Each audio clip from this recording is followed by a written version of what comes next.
దేవుని ప్రశస్తమైన నామములో మరొకసారి మన వేదికగా కలిసి దేవుని ఆరాధించడానికి, మరి ముఖ్యంగా దేవుని యొక్క వాక్కును ధ్యానించడానికి దేవుడిస్తున్న కృపను బట్టి దేవునికి వందనాలు చెల్లించుకుంటూ, ప్రత్యేకంగా మీ మధ్యాహ్నం నిలబెట్టి ఆయన వాక్కును విత్తడానికి దేవుడిస్తున్న నాకు ఇచ్చిన అవకాశాన్ని బట్టి కూడా దేవునికి వందనాలు తెలియపరచుకుంటున్నాను. నేను దినాన దేవుని కృప చెప్పిన 16వ అధ్యాయాన్ని మనం కంప్లీట్ చేసుకుని ఈరోజు 17వ అధ్యాయాన్ని చూడడానికి దేవుడు మనకు సమయం ఇచ్చిన విధానం బట్టి మరొక్కసారి దేవుడికి వందనాలు. 16వ అధ్యాయం మనం చూస్తుండగా we see the final judgement of God. నేను దినమంతా కూడా ఎలా కమెంట్స్ చేశాడు, ఆ ఫైనల్ జడ్జ్మెంట్ ఎలా కంప్లీట్ చేశాడో కూడా మనం చూసాం. Okay, the 16th chapter we have witnessed the final judgment of God against this world. ఇప్పుడు మనం ఏం చూడబోతున్నాం అంటే judgement of the Babylonian harlot, అనగా ఒక వేశ్య, బబులోను ఒక వేశ్య మీద ఆయన తీర్పు ఏ రీతిగా ఉండబోతుందో మనం చూడడానికి ప్రయత్నం చేద్దాం. ఆల్సో దేవుడు ఈ భూప్రపంచాన్ని ప్లేగ్స్ ద్వారా ఏ రీతిగా నాశనం చేశాడో ఇవన్నీ కూడా మనం దినాన్ని జాగ్రత్తగా స్టడీ చేయడానికి దేవుడు తన కృపనిచ్చాడు. అదే కాదు, ఒక మనిషి పతన అవే కారణాలు ఎన్ని ఉన్నాయో అవన్నీ కూడా చూడడానికి దేవుడు తన కృపనిస్తూనే మనిషి ఈ భయంకరమైన జడ్జ్మెంట్ని ఫేస్ చేస్తున్నప్పటికీ కూడా ఎటువంటి దశలో కూడా రిపెంట్ అయ్యే స్థితి మనిషికి లేని భయంకరమైన ఆ కరుడు గట్టిన హృదయాన్ని మనము చూసాం నిన్నటి దినాన. కోర్స్ ఎందుకంటే ఇది పెద్ద సర్ప్రైజింగ్ కాదు, ఎందుకంటే లా ఇచ్చిన రోజు నుంచి కూడా ప్రతి ఒక్కరు కూడా లాకి ఎదురు తిరిగిన వారే, కమాండ్మెంట్స్కి ఎదురు తిరిగి వారికి ఇష్టానుసారముగా జీవించి ఒక పాపిగానే జీవించడానికి ప్రయత్నం చేస్తున్న మనిషి మనకు తెలుసును. మనం కూడా చాలామంది అటువంటి వారితో జీవిస్తున్నాం. అటువంటి దశలో మనం కూడా చాలాసార్లు జీవిస్తూనే ఉన్నాం. అయితే ఇప్పుడున్నది కృపాకాలం కాబట్టి దేవుడు ఇంతవరకు చూసి చూడనట్టుగా ఆయన తన కృపను అనుగ్రహిస్తూ మనల్ని ఆ పాపములోంచి కాచి కాపాడుతూనే ఉన్నాడు. ఓకే, మ్యాన్ యాజ్ ఇట్ ఈస్గా ఒక పాపి అయినప్పటికీ కూడా కేవలం దేవుడే ఎందుకు పనికిరాని ఒక మానవునికి దేవుని యొక్క కృపనిచ్చాడు కాబట్టి హోప్లెస్ స్థితిలో ఉన్న ఒక మనిషిని తీసుకొచ్చి ఆయన వెతికి రక్షించడానికి ఇంతవరకు కూడా ఆయన చేస్తున్న ప్రయత్నాన్ని మనం ఎన్నో సువార్తల ద్వారా వింటూనే ఉన్నాం. దాని తర్వాత 16వ అధ్యాయం 17 నుంచి 21వ వచనం వరకు మనం చూస్తామంటే ఆ చివరి భయంకరమైన ఎర్త్క్వేక్ వచ్చి ఈ మొత్తం సిటీస్ అన్నింటిలో కూడా మొత్తం డిస్ట్రాయ్ చేసినట్టుగా మనం చూస్తున్నాం. మొత్తం ప్రపంచం అంతా కూడా తలకిందులైపోయినట్టుగా మనం చూసాం. దీనికి ఒక అంటే ఒక సాక్ష్యం ఏంటంటే మనిషి ఒక సెంటర్ ఆఫ్ ప్లెజర్స్ మనిషి నిర్మించుకున్న వాడికి అట్రాక్టివ్ ఉన్న ప్రదేశాలు, వాడి కంటికింపైన స్థితిలో ఉన్న ప్రతి ప్రదేశం కూడా అన్నీ కూడా వైప్ అవుట్ అవడం మనం చూసాం. ఎందుకు? దేవుని యొక్క ఉగ్రతలో మనిషికి ఇష్టమైనదంతా కూడా దేవుడు తుడిచిపెట్టేసినట్టుగా మనం చూస్తున్నాం. దేవుడి ప్రియమైన సంగమం. And still he says that మనిషి ఏంటంటే తన సొంత కాళ్ళ మీద, తన సొంత పవర్ మీదే నిలబడడానికి ప్రయత్నించినాడంటే వాడు చేసుకున్న వీటి మీద గర్వపడడానికి ఇష్టపడుతున్నాడు. కానీ ఏ రోజు కూడా ఆ సమస్తానికి కూడా దేవునికి మహిమ చెల్లించడానికి ఇష్టపడలేదు దేవుడి ప్రేమ సంగమ. అందుకే దేవుడు ఏమంటాడంటే 16వ అధ్యాయం 19వ వచనంలో ఏమంటాడంటే, తీక్షణమైన ఉగ్రతయును మత్స్యము గల పాత్రను మహాబబులోనికి ఇవ్వాలనని దాని దేవుని సముఖమందు జ్ఞాపకం చేసినట్టు. అంటే బబులోని, గ్రేట్ బబులోని మరొకసారి దేవునికి జ్ఞాపకం చేస్తున్నారంట దూతలు. అంత గౌరవం చూడండి. ఏంటంటే తీక్షణమైన ఉగ్రతయును మత్స్యము గల పాత్రను తిరిగి మహాబబులోని, అసలు బబులోనికి ఎక్కడ కూడా మనకి ఎక్కడ రాదు పిక్చర్లో, కానీ ఆ ఏంజల్స్ దేవుని సముఖమందు జ్ఞాపకం చేసి ఏంటంటే వాడికి భయంకరమైన మద్యము గల పాత్రను వాడికి ఇమ్మని చెప్పి జ్ఞాపకం చేస్తున్నారట. ఎందుకు అనేది ఇప్పుడు మనం చూడబోతున్నాం. ఓకే, బాబిలోన్ మనం చూసినప్పుడు we know that it is a city, ఒక పట్టణం. బాబిలోన్ ఒక పట్టణం. It is not only a city, it is a system. It is also a system. Okay, ఎటువంటి సిస్టమ్ అంట? It represent everything man kind has accomplished apart from God. దేవునికి విరోధముగా సంపాదించిన లేకపోతే వాడు చేసిన ప్రతిదీ కూడా బబులోన్ని సూచిస్తూ ఉంటుందంట. Okay, Babylon represents everything mankind has accomplished apart from God. Okay, clear. ఇది జ్ఞాపకం చేసి, ఎందుకంటే ఈ బబులోన్ మనకి అర్థం అవ్వకపోతే ఈ రెవల్యూషన్ కొంచెం కష్టం అవుతుంది మనకి అండర్స్టాండ్ చేసుకోవాలి. ఎందుకంటే అసలు ఎక్కడ సంబంధం లేని బబులోన్ తీసుకొచ్చి మనకి ఒక 2 పారాథెటికల్ చాప్టర్స్ ఇస్తున్నాడు. Actual 17th chapter and 18th chapter లో ఉగ్రత ఓన్లీ బాబిలోనే కనబడతా ఉంటారు. This is again parenthetical chapter 17 and 18. దేవుడు 2 చాప్టర్స్ ఓన్లీ బబులోన్ గురించి మాట్లాడుతున్నాడు. కాబట్టి అసలు బబులోన్ ఏంటి, బబులోన్ సిటీ గురించి మాట్లాడుతున్నాడు దేవుడు, లేదా ఒక సిస్టమ్ గురించి మాట్లాడుతున్నాడు. ఇవి మనకు అర్థం అవ్వకపోతే, ఈ 2 చాప్టర్స్ అర్థం అవ్వకపోతే రెవల్యూషన్ న్యూ జెరూసలేం ఎందుకు ఫామ్ అయిందో కూడా మనకి అర్థమవుతుంది. కాబట్టి జాగ్రత్తగా వినండి. Babylon is not only a city, it is also a system. Okay, ఒక పద్ధతి. ఓకే, ఎటువంటి పద్ధతి అంట, దేవునికి విరోధముగా జరిగేది ప్రతిదీ కూడా బబులోన్ తోటి పోలుస్తూ ఉంటాడు. Right, this system is judged in the 7th bowl judgment. ఈ బబులోన్ అనే ఈ సంస్థను, ఈ పద్ధతిని ఈ 7వ ఉగ్రత పాత్ర ద్వారా జడ్జ్ చేసినట్టుగా మనకు కనబడుతుంది. నేను చెప్పినట్టుగా 17వ అధ్యాయము 18వ అధ్యాయం కూడా దేర్ ఆర్ పారాథెటికల్ ప్యాసేజెస్. ఈ 2 అధ్యాయాలు కూడా. ఓకే, ఈ 2 చాప్టర్స్ కూడా మనకి డిస్ట్రక్షన్ ఆఫ్ బాబిలోనియన్ సిస్టమ్ మనకు కనబడుతుంది. I'm not addressing Babylon as a city. I'm addressing Babylon as a system now. So 17 and 18 chapters, they give us the details of destruction of Babylonian system. Okay, chapter 17 lo we see the destruction of religious Babylon. అంటే religious system యొక్క destruction మనం చూస్తున్నాం. 18th chapter లో we'll see the destruction of economic Babylon.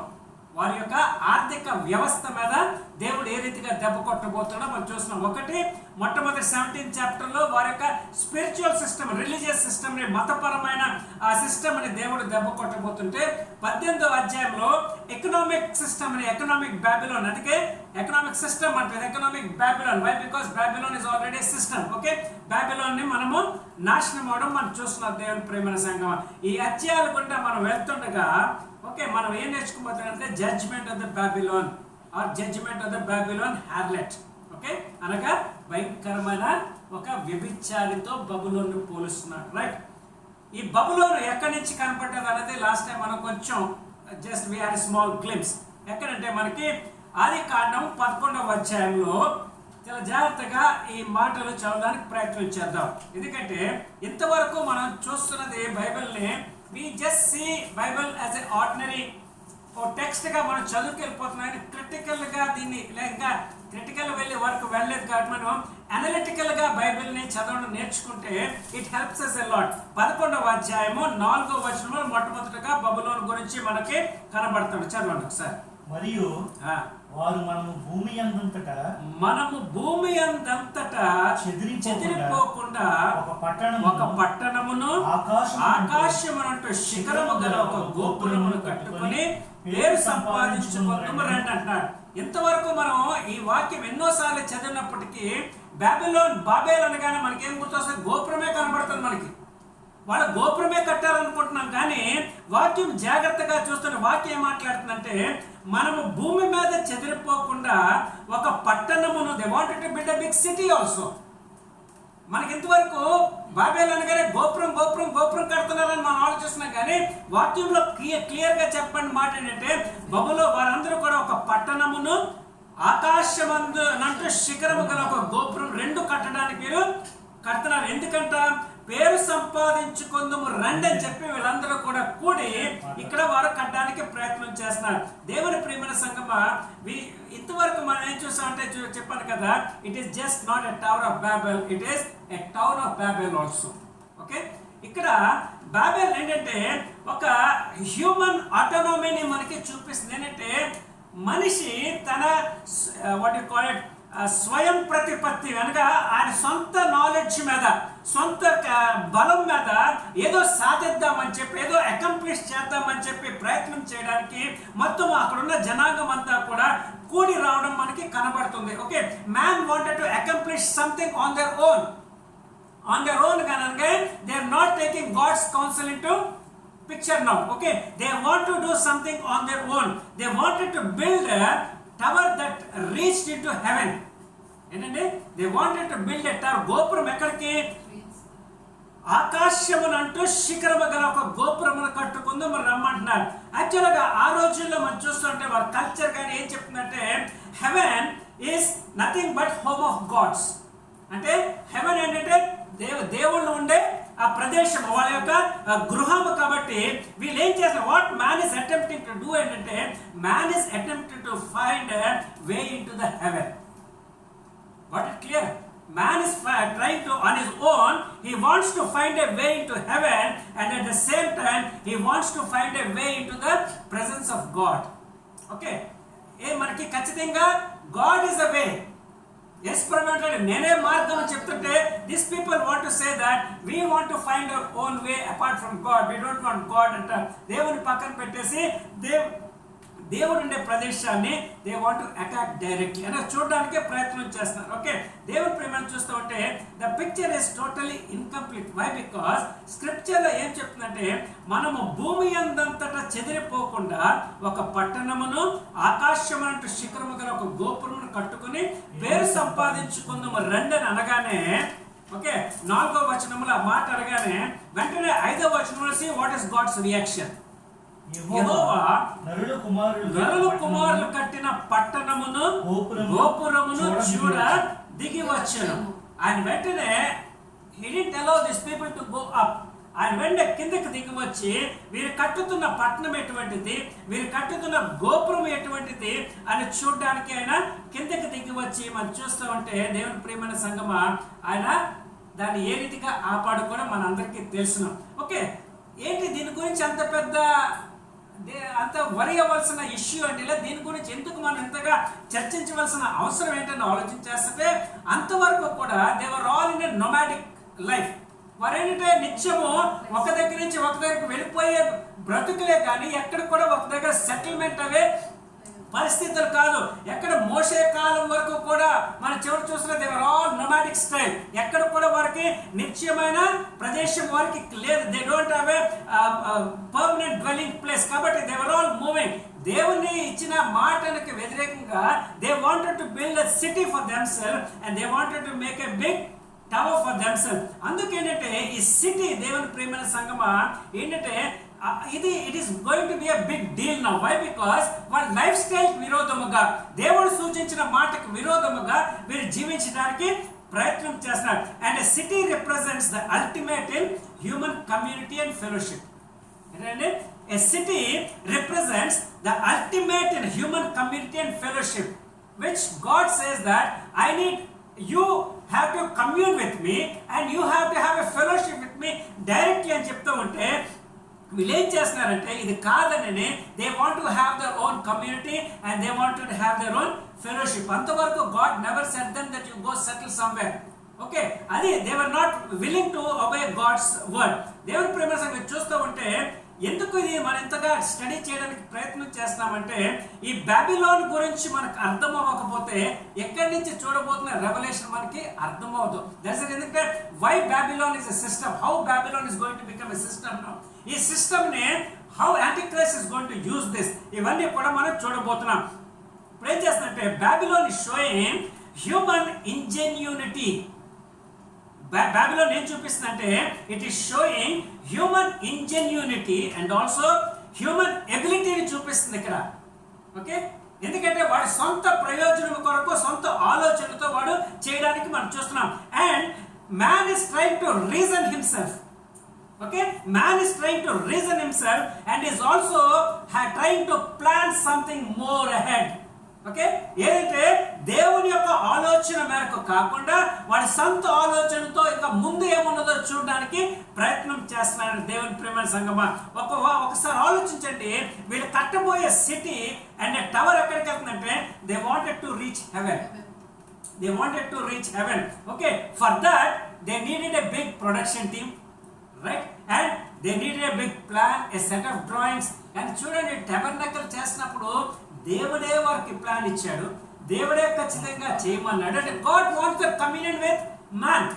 God says that నేను చెప్పింది మీరు ఖచ్చితంగా చేయాలంటే వీళ్ళ సొంత ఆలోచనలతో మీరు చేయడానికి ప్రయత్నం చేస్తున్నారు. They wanted to divide the labour, they wanted to make their own tools. మనం చూస్తూ ఉంటే దీని గురించి ఒక పెద్ద సర్మన్ చెప్పొచ్చు. ఎందుకంటే రాళ్ళకు బదులుగా ఇటుకలతోటి కట్టారంట. ఇటుకలు లేవు అప్పటి వరకు. So they were thinking more than what god's creation is. God's creation అయినప్పటి వరకు రాళ్ళు కట్టడాలు ఎక్కడ చూసినా వాళ్ళు ఆల్టర్ కట్టాలంటే రాళ్ళు పేర్చుకుని ఒక ఆల్టర్ కట్టారు. కానీ వీళ్ళక్కడికి వచ్చేటప్పటికి రాళ్ళు సరిపోవని చెప్పి they wanted to bake bricks. అంటే they are thinking something more now. Okay, they are thinking something more. And then ఆ క్లే ఏంటంటే క్లేకి బదులుగా ఆ తార్ని ఇన్వైట్ చేయడం మొదలు పెడతారు వాళ్ళు. గ్రౌటింగ్ సిమెంట్ ని they try to make to construct this temple. This is not what God had ordered them. Creation కాకుండా they wanted to think something more than creation. Okay, they wanted to make bricks and prepare mortar. దేవుని ప్రేమ సంఘములో okay, and they say that they developed a big construction process. Okay, దీనివల్ల నష్టపోయేది ఏమీ కాదు, కానీ ఆ cultural mandate to fill the earth and subdued దేవుని ఇచ్చిన ఆ ప్రత్యేకమైన కారణము ఇక్కడ కనబడట్లేదు. అంటే man wanted to think more than God. Now is thinking more than God. That is a big system failure. Okay, దాన్ని చూస్తూ ఉంటే the sin of Babel was the attempt to be self sufficient. ఏంటంటే the first sin of Babel మనం చూస్తూ ఉంటే it is the attempt to be self-sufficient, which God never said you have to be self. He says I am going to make you full అంటాడు. నేను పరిపూర్ణుడు కాబట్టి మీరు పరిపూర్ణంగా, మీరు పరిపూర్ణంగా నేను పరిపూర్ణంగా. God says that you have to depend on me. అంటే these people wanted to be self-sufficient, so that is a sin. Then the sin of Babel was desire for fame. మనము పేరు సంపాదించుకుందాము, మనకు పేరు. Okay, they wanted fame, they wanted independence, and they wanted glory. That is a sin entered. So Babylon, the sin of Babel is desire for fame, desire for independence, and desire for glory. And the final thing, the sin of Babel was to make Babel an idol. Okay, Babel ని ఒక విగ్రహముగా చూపించడానికి ప్రయత్నం చేస్తున్నారు. ఎందుకంటే అదేమంటారంటే look at what we have done. చూడండి మనం ఏం చేసామో. Look at what we have built. మనం ఏది కట్టామో చూడండి.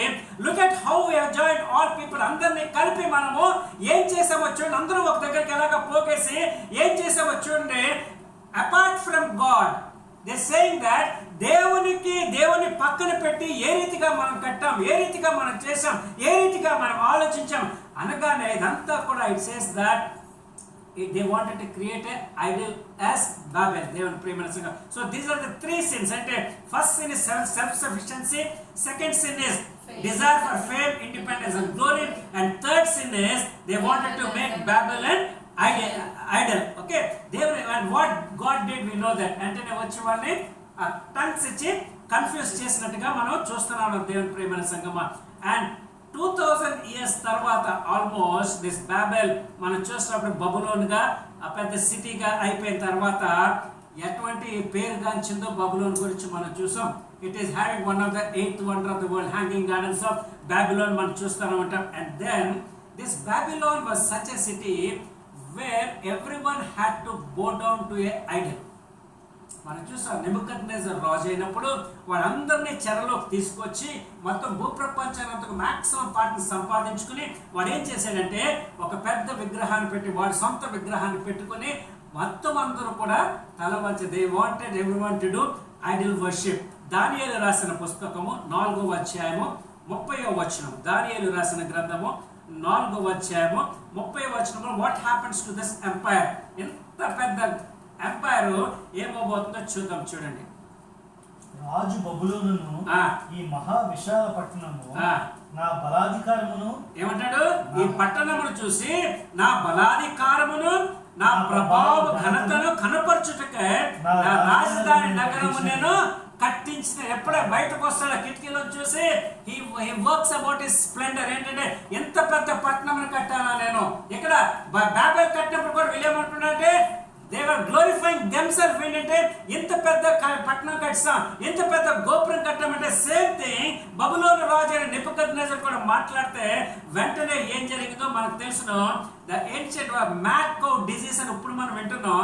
ఆ రోజుల్లోనే ఆ రాజుకి మ్యాడ్ కౌ డిజీజ్ తోటి దేవుడు కిందకి లాగేసినట్టుగా మనం చూస్తున్నాం దేవుని ప్రేమ సంగమా. ఓకే, ఇది చూస్తుంటే the spirit of Babylon, okay, ఏదైతే ఆ ప్రదేశంలో ఈ స్పిరిట్ ఆఫ్ బాబిలోన్ ఉందో యోహాను కాలంలో కూడా రోమా ప్రభుత్వం చేస్తున్నప్పుడు the same spirit was existing. రోమా కట్టడాలు కూడా చాలా గంభీరమైన కట్టడాలు. దే వర్ ఆల్సో మ్యాగ్నిఫిషెంట్ కట్టడాలు చూసుకుని వాళ్ళ యొక్క సెక్యూరిటీ, వాళ్ళ యొక్క సోల్జర్ సెటప్, వాళ్ళ యొక్క ప్రాస్పెరిటీ, వాళ్ళ హ్యాపీనెస్ అన్ని కూడా చూసుకుని ఏమనుకుంటే సెల్ఫ్ సఫిషియెంట్ వెళ్ళిపోయి మమ్మల్ని కొట్టగలిగిన వాడు ఎవడు, మాకంటే బలాతిశయుడు ఎవడు, మాకంటే గొప్పవాడు ఎవడు, మాకంటే ఎంత గ్లోరీ కలిగింది ఎవరని చెప్తే it is all becoming idol worship. So బబులోన్ సిస్టమ్ లోంచి వచ్చిందే ఐడిల్ వర్షిప్ దేవుని ప్రేమ సంగమ. And then the spirit of Babylon as it was with Babel, as it was in Babylonian city, as it was in Rome city, the same is still existing even today, and it is going to be continued till the tribulation time. దేవుని ప్రేమ సంగమ. ఎంత ఘోరం అంటే మనిషి ఏమనుకున్నాడంటే నాకు డబ్బు ఉంది, technology ఉంది, అద్భుతమైన మేధ సంపద ఉంది కాబట్టి he says that I can genetically engineer my children also. People are trying to clone children now. Okay, genetically they're trying to engineer their children also, and they're trying to do what God has not even told them. Okay, అంటే దేవునికి cloning చేయడానికి ఇష్టపడుతుంటే they want అంటే ఒక general creation process ని కాదనుకుని, దేవుడు చూపించిన పద్ధతి కాదనుకుని they want to create their own babies also. కానీ ఆ క్లోనింగ్ చేస్తున్న ఆ సైంటిస్ట్ గురించి ఒక చాలా సంవత్సరాల క్రితం విన్న మాట ఏంటంటే, ఒక ప్రెస్ కాన్ఫరెన్స్ లో ఆయన అడిగారట, అంటే how far is your cloning process going to be successful అంటే ఆయన ఏమంటే ఇఫ్ గాడ్ పర్మిట్స్. అక్కడ కొన్ని ఇఫ్ గాడ్ దేవుడు చిత్తమైతేనే ఇది జరుగుతుంది, లేకపోతే జరగదని చెప్పి కొన్ని సంవత్సరాల కింద నుంచి చేస్తున్న ఇంతవరకు కూడా జరగట్లేదు ప్రేమ. This is the spirit of Babylonian. ఏంటంటే the attempt to make a name and get to heaven without God. వాళ్ళ సిస్టమ్ ఏంటంటే, బాబిలోన్ సిస్టమ్ ఏంటంటే the attempt to make a name, మనం ఒక పేరు సంపాదించుకుందాం రండి, మనము డైరెక్ట్ గా దేవుడు కాకుండా మనము పరలోకం వెళ్ళిపోదాం, హెవెన్కి వెళ్ళిపోదామని చెప్పి ఆలోచన చేస్తున్నారు దేవుని ప్రేమ సంగమా. Now we're looking at what revelation says about Babylon. Okay, Babylon లో మనం చూస్తూ ఉంటే ఈ the revelation it represents totality of human society as it is organised against God. Revelation లో ఈ బాబిలోన్ ఎందుకు చూపిస్తున్నారంటే it represents the totality of human society as it is organized against God, Christ and gospel. అంటే దేవునికి క్రీస్తుకి సువార్తకు వ్యతిరేకముగా మనిషి చేస్తున్న ప్రయత్నాన్ని బబులోనుగా రెవల్యూషన్ లో మనకి కనబరుస్తున్నాడు దేవుడు, రైట్. ఇంకోటి ఏంటంటే Babylon represents fallen human culture. పతనం అయిపోయిన మనిషి యొక్క కల్చర్ ని దేవుడు మనకి చూపిస్తున్నాడు బబులోన్ రూపముగా. It may be political, it may be economic, it may be military, it may be religious, it may be social, it may be educational and what not. ఈ సిస్టమ్స్ అన్ని కూడా హ్యూమన్ కల్చర్ అంతా కూడా కిందకి ఏ రీతిగా పతనం అయిపోయిందో అది బబులోన్ తో పోలుస్తూ రెవల్యూషన్ లో దేవుడు మనకి చూపిస్తున్నాడు దేవుని ప్రేమ సంఘం. Now let me ask you one question, are you a part of Babylon or are you going to be part of New Jerusalem? Babylon ante vinnam ante it is total human society against God, and New Jerusalem is there where the whole society is going to be with God. So what a question ante, are you going to be a part of Babylon or are you going to be a part of Jerusalem, New Jerusalem city? Devan premana sangama. With this we will see what is going to be there ahead manaki. Hope you are understanding why Babylon is picturized here. Babylon is not a country, it is not a city, it is a system which is against God. It is a system which represents totality of human society, again which is organized against God. Okay, it is a system which represents fallen human culture. Okay, it may be whatever culture. So with this we are going to the 17th chapter. దేవుని ప్రియమైన సంగమా, ఈ 17th chapter లో మనం చూస్తుంటే how he is going to be judged, ఏ రీతిగా ఈ falls religion అంతా కూడా ఏ రీతిగా నాశనం అయిపోతుందో మనం చూస్తున్నాం. 1వ వచనం, ఆ 7 పాత్రలను పట్టుకొని ఉన్న ఏడుగురు దేవదూతలలో ఒకడు వచ్చి నాతో మాట్లాడుచు ఇలాగు చెప్పాను, నీవిక్కడికి రమ్ము, విస్తార జలముల మీద కూర్చున్న మహావేశ్యకు చేయబడు తీర్పు నీకు కనపరచుతున్నట్టు. ఇక్కడ 7 పాత్రలు పట్టుకుని ఆల్రెడీ 7 పాత్రలు పడిపోవడం మనం చూసాం. బట్ అగైన్ ఇక్కడ అందుకే పారెంథటికల్ థీసిస్ అంటే ఈ 2 చాప్టర్స్ లో మళ్ళీ he wants to look into more detail. అంటే బబులోన్ సిస్టమ్ అంతా కూడా దేవుడు మనకి చూపించడానికి ప్రయత్నం చేస్తున్నాడు. ఈ 17వ అధ్యాయంలో economic, religious and 18th chapter we are going to see the economic downfall. Okay, the first verse tells that the judgment is on a Mahaveshya, great whore. మహావేశ్య మీద జరగబోతున్న ఆ తీర్పు. ఓర్ అన్న మాటను నార్మల్గా డీసెంట్ సొసైటీలో మనం అసలు కనీసం పలకడానికి కూడా ఇష్టపడం. కానీ బైబిల్ ఇక్కడ క్లియర్గా ఆ ఓర్ అనే పదము ఆ మనిషికి ఇస్తుంది కాబట్టి let us see what is whore అన్న మాట. WHORE. It is derived from a Greek word named porne, PORNAY. It is derived from a Greek word called porne, PORNAY, which tells that it is a woman who sells her body for sexual uses, a harlot, a prostitute. It's nothing but a prostitute. Okay, it is also used to refer to a woman who is an idolatress. ఒకటి వ్యభిచారికి ఈ మాట వాడతారట, ఇంకోటి ఏంటంటే అన్య దేవతలు ఆరాధించే వాళ్ళకు చూపించడానికి కూడా ఈ స్త్రీ ఈ ఓర్ అనే మాటను వాడుతూ ఉంటారట. ఓకే, ఈ ఫాల్స్ రిలీజియన్ సిస్టమ్ ని మనము చూడడానికి ప్రయత్నం చేస్తున్నారు దేవుని ప్రియమైన సంగమా. ఈ 17వ అధ్యాయం మనం చూస్తుండగా as Babylon is compared with a woman on the beast. Now Babylon is compared as a woman on the beast. అనగా ఇక్కడ చూసాం కదా, మృగము మీద కూర్చున్న ఆ స్త్రీని మనము చూస్తున్నాం దేవుని ప్రియమైన సంగమా. ఓకే, ఈ చూస్తుండగా we are going to notice 5 things. 5 ప్రత్యేకమైన విశేషాలు మనము చూడబోతున్నాం. ఏంటంటే ఇందాక చెప్పినట్టుగా these 5 things we are going to talk about the woman who represents Babylon, and again which represents human society which is organized against God.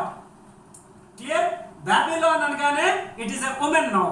It is representing a woman, and at the same time it is representing a system which is organized against God. దేవునికి వ్యతిరేకముగా నిర్మించబడుతున్న ఒక society, అంటే దేవుని సువార్తకు వ్యతిరేకించబడుతున్న ఒక భయంకరమైన system ని బబిలోన్తో పోలుస్తున్నాడు. Babylon ఏమో ఒక వేశ్యతో పోలుస్తున్నాడు మనకు కనిపిస్తుంది దేవుని ప్రియమైన సంగమా. మొట్టమొదటి మాట చూస్తామంటే it says that the first thing we notice is that she lures and seduces. ఏంటంటే తన ప్రలోభపరుచుకొని లోపరుచుకుంటుందంట ఈ స్త్రీ. అంటే బబులోన్ ఏం చేస్తుందంటే మొట్టమొదటిగా ప్రలోభపరుచుకొని లోపరుచుకుంటుందంట దేవుని ప్రియమైన సంగమా. ఏంటంటే చాలా వంచే టాక్టిక్ కలిగిన స్త్రీ అంట ఈ Babylon. She is a very tactical lady. అలాగే ఇంగ్లీష్ లో ఒక మంచి మాట, ఇట్స్ కాల్డ్ దట్ బిగులింగ్ స్త్రీ అంట.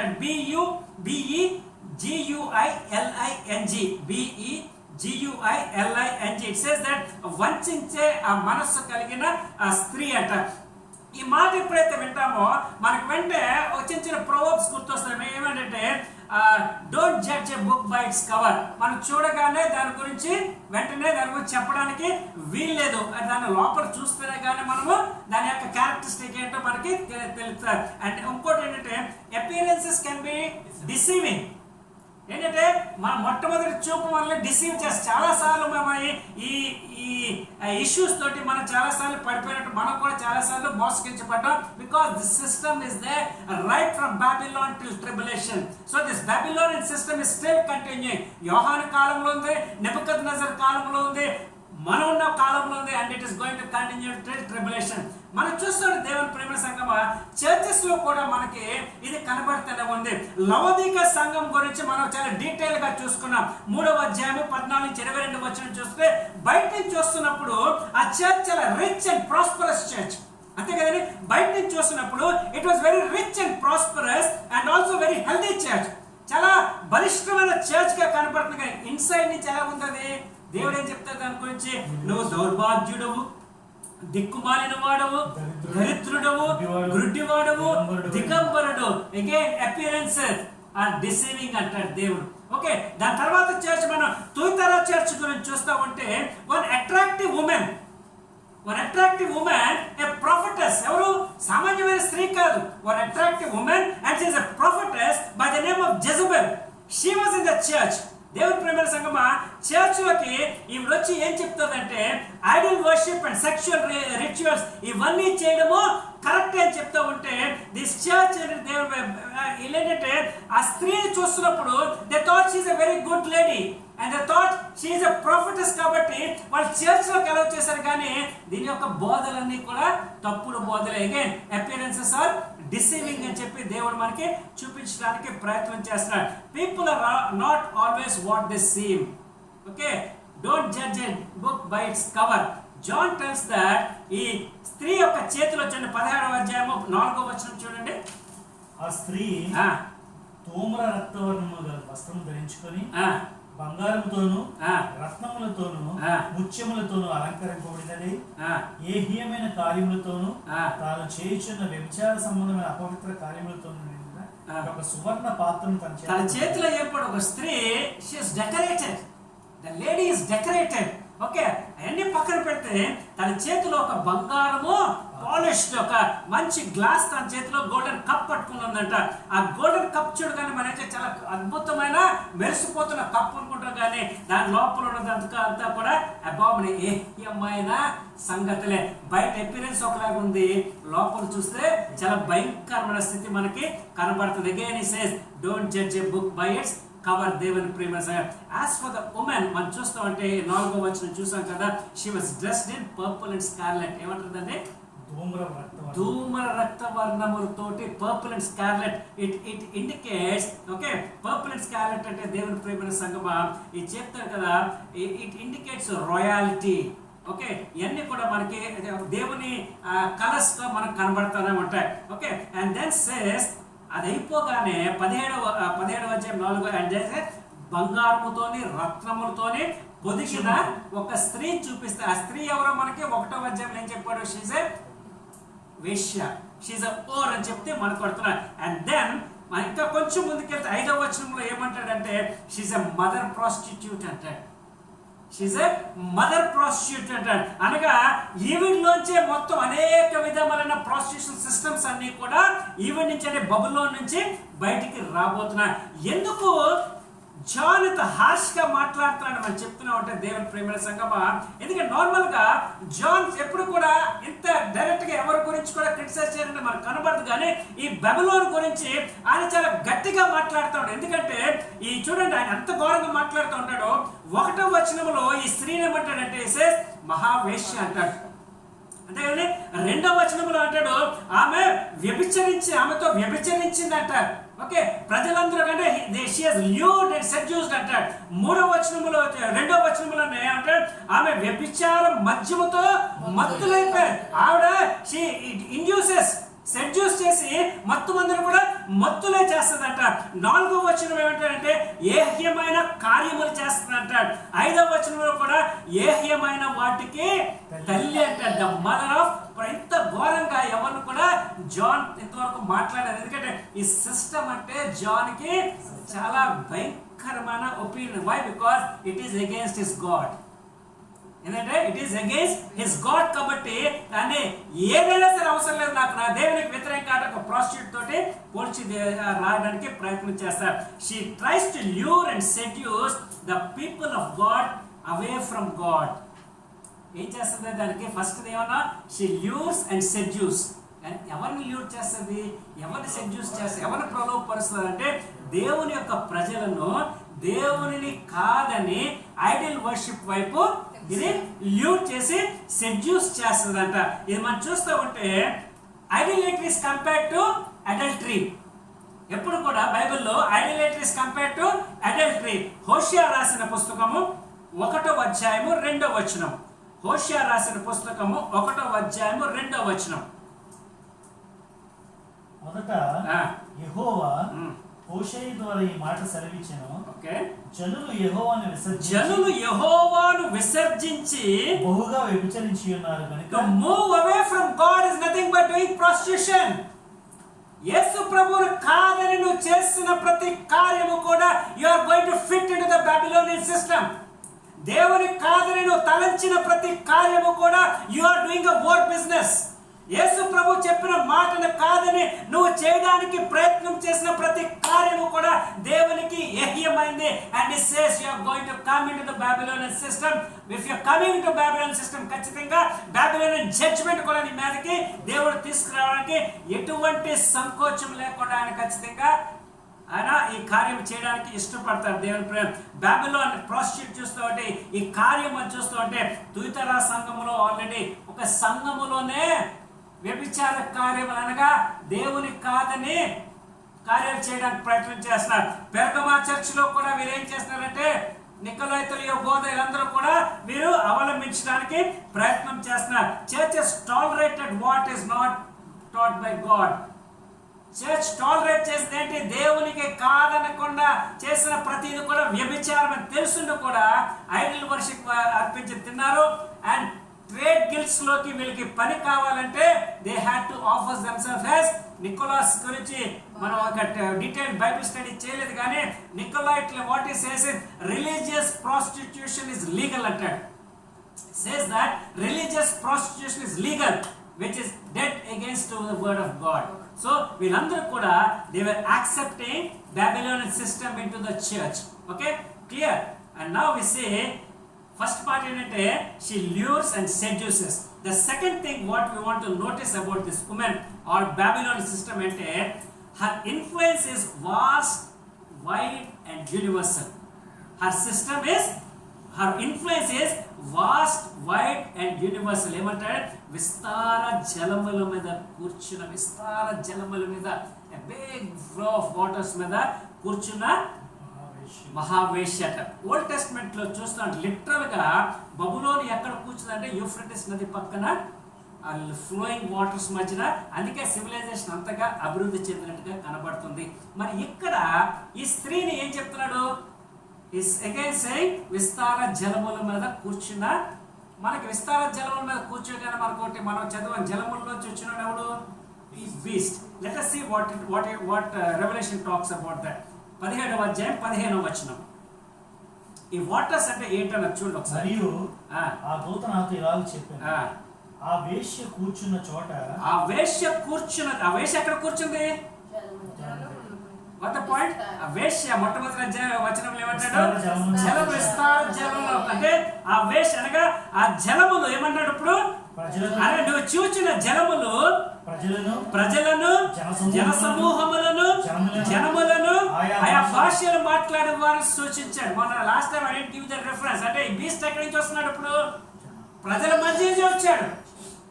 రైట్? ఈ ప్రజల మధ్య వచ్చిందే బీస్ట్. జలములు అంటే జలముల నుంచి వచ్చాడు. And this lady also is sitting over the waters. అనగానే ఈ ప్రజలందరి మీద కూడా కూర్చుంటున్నాడు దేవుని ప్రియమైన సంగమా. And it says that it indicates her sovereignty over them. వీళ్ళందరి మీద ప్రభుత్వం చేయ అధికారం కలిగిందంట ఇది. ఓకే, ఇది అందుకే జలముల మీద కూర్చున్నట్టుగా మనకు కనబడుతుంది దేవుని ప్రియమైన సంగమా. ఎంత వైడ్ అండ్ వాస్ట్ దీని పాపులారిటీ అంటే చెప్తుంటే ఆశ్చర్యపోతాం దేవుని ప్రేమ సంగమా. చూస్తూ ఉంటే 17వ అధ్యాయం 2వ వచనం అంటాడు భూరాజులతో వ్యభిచరించి అంటాడు. దాని తర్వాత ఏమంటాడు? భూనివాసులందరూ కూడా, భూరాజులు ఒకవైపు భూనివాసులందరూ కూడా మత్తులే పిల్లలుగా దాని యొక్క ఇంటాక్సికేషన్, దాని యొక్క సెలెక్షన్ పవర్ ఎవరి మీద ఉంది? It is on the kings and also the whole of the earth dwellers మీద. అంటే అంత విస్తారమైన స్ప్రెడ్ ఉందంట దీనికి. Okay, that is the second point what we are seen. Okay, మూడో పాయింట్ మనం చూస్తూ ఉంటే it is that she is in partnership with the beast.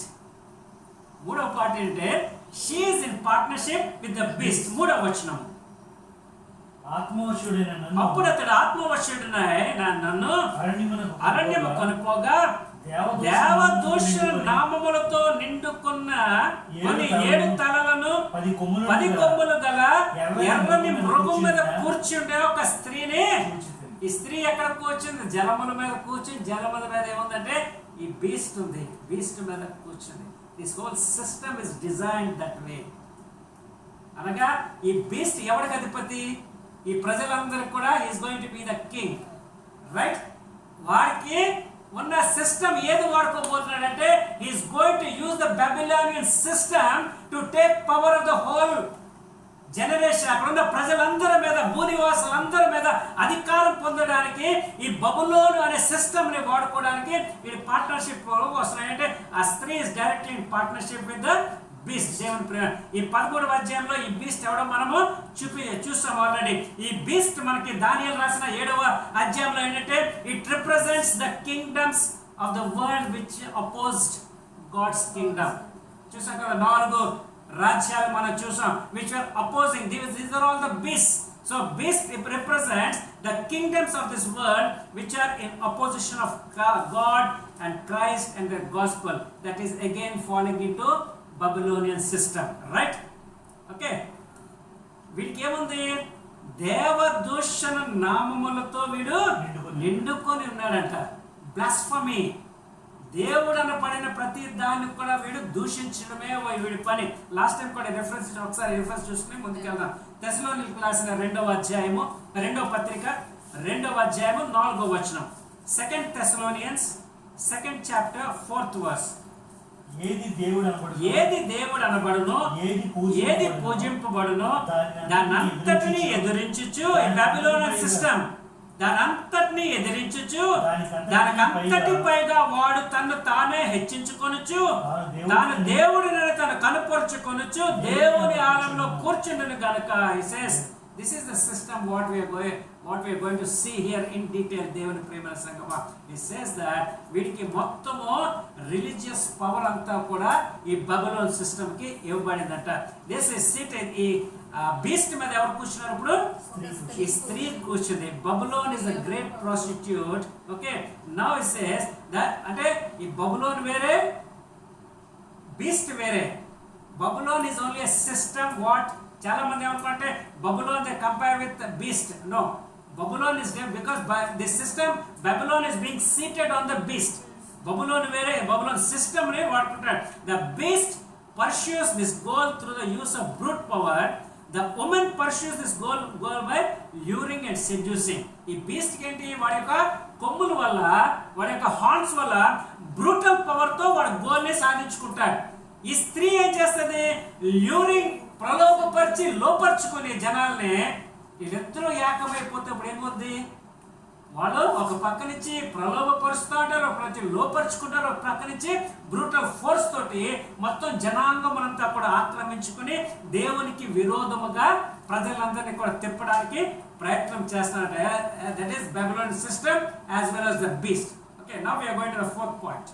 ఆ స్త్రీ 4వ వచనం. అయ్యా, ఆ స్త్రీ ధూమ్ర రక్త వర్ణము గల వస్త్రము ధరించుకుని బంగారముతోను రత్నములతోను ముత్యములతోను అలంకరింపబడినదే ఏహ్యమైన కార్యములతోను తాను చేసిన వ్యభిచార సంబంధమైన అపవిత్ర కార్యములతోను నిండిన.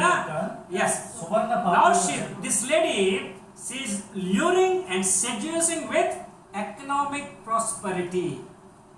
4th point what we are learning is ఈ బాబిలోన్ సిస్టమ్ ఎలాగ ఆర్గనైజ్ చేయబడుతుందంటే దేవునికి విరోధముగా she is luring the whole world with economic prosperity. Luring and seducing with economic prosperity. Okay, దేవుని ప్రేమ సంగమా, this was a great temptation even in the churches. It was a great temptation in the churches. ఎందుకంటే trade guilds లో వీళ్ళు పనిచేస్తేనే వీళ్ళకి డబ్బు వస్తుంది. Economic stability వస్తుంది. కాబట్టి ట్రేడ్ యూనియన్ లో పనిచేయాలంటే ట్రేడ్ యూనియన్స్ తో మీరు జత కలపాలి.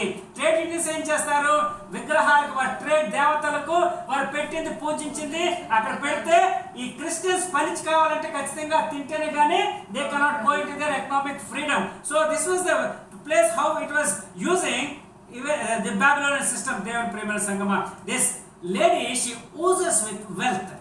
అంటే ఊజింగ్ అంటే అలా బయటికి కనపరుస్తుంది, అలా బయటికి వచ్చేస్తుంటారట.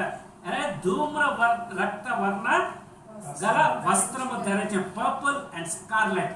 ఇది ఏంటంటే ఓన్లీ డబ్బున్న వాళ్ళే, చాలా పేరు ప్రఖ్యాతులు గాంచిన వారే ఈ బట్టలు వేసుకునేవారు. అండ్ దెన్ బంగారంతోనూ రత్నములతోనూ ముత్యములతోనూ అలంకరించిన, అంటే ఎక్స్ట్రావెగెంట్, ఇది మామూలు డబ్బు కాదు, ఎక్స్ట్రావెగెంట్ వెల్తీ అన్నమాట ఈవిడ.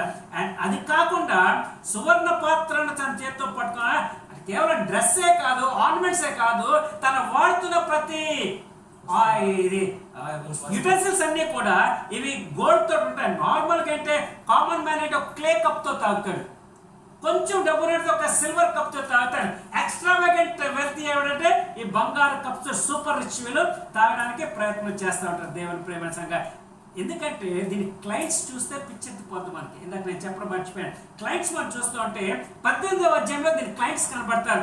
18వ అధ్యాయంలో మొట్టమొదటిగా చూస్తామంటే 3వ వచనంగా ఏలైనగా సమస్తమైన జనములు ఏంటంటే సమస్తమైన జనములు దాని క్లయింట్స్ అంట.